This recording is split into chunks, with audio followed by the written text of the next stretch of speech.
सभे मगहिया भाई बहन के भूलेटन काका के राम राम। आथिन मगहिया खबर में सुनथिन देश दुनिया के खबर। उत्तर प्रदेश में चौथा चरण के चुनाव संपन्न हो गए। कुल पड़ल 59.77% वोट। राजस्थान में पुरान पेंशन लागू कर सका है राजस्थान के सरकार। बिहार विधानमंडल के बजट सत्र कल से हंगामेदार रहे के है संभावना। अब ऑफलाइन होए 10वां और 12वीं के परीक्षा सुप्रीम कोर्ट ई बात कहलक है। बिहार में 25,000 से बेसी भेटायल 7 बछर के बाद शिक्षक सभे के नियुक्ति पत्र। मध्य प्रदेश में दानापुर सिकंदराबाद एक्सप्रेस ट्रेन में लगल आग, जान माल के क्षति न हुए। ड्रोन के बाद अब हेलीकॉप्टर से कैल जा रहा है दारू के खोज। माल्या, नीरव और चौकसी से बैंक के अबले 18,000 करोड़ रुपया वसूल ले लखे। मनी लॉन्ड्रिंग मामला में ईडी महाराष्ट्र के मंत्री नवाब मलिक के गिरफ्तार कैलक। सूरत स्थित एगो कॉम्प्लेक्स में आग लग गलक। हथियार दिखा के दल सिंह सराय में उत्कर्ष स्मॉल फाइनेंस बैंक कंपनी से 10 लाख रुपया लुटेरा लूट के ले गया।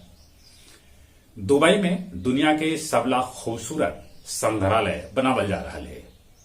यूक्रेन घोषित कैलक आपातकाल। रूस पर आओ कड़ा प्रतिबंध लगावे के कैलक है मांग।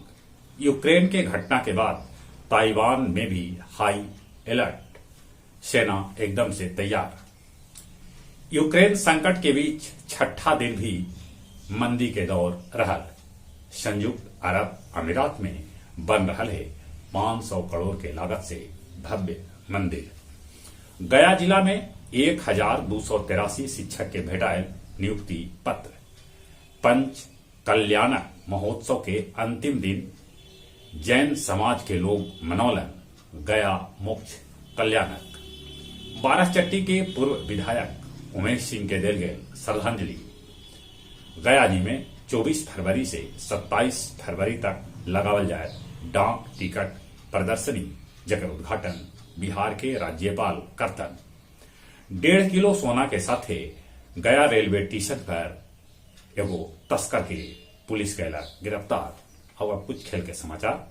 श्रीलंका के खिलाफ भारत आज खेलक पहल का T20 match.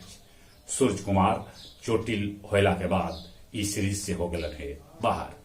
Mexico open tennis में मेदवेदेव और राफेल नाडाल दूसरा दौर में प्रवेश कैलक। न्यूजीलैंड के साथ भारतीय महिला टीम आज खेलत अंतिम 5वां T20 मैच। मुक्केबाज नंदनी अपन पदक पक्का कैलक। और जहां तक मौसम के सवाल है, मौसम विभाग सूचना देलक है कि बिहार राज्य में आज और कल कहूं कहूं बरस सका है पानी बरसा के बाद ठंडा भी बढ़ा। ठंडा से बचते, कोरोना से बचे लेल अभियो मुंह होना पर मास्क जरूर लगाते। चले अपने सभी के एक बेर फिर से बुलेटिन काका के राम राम।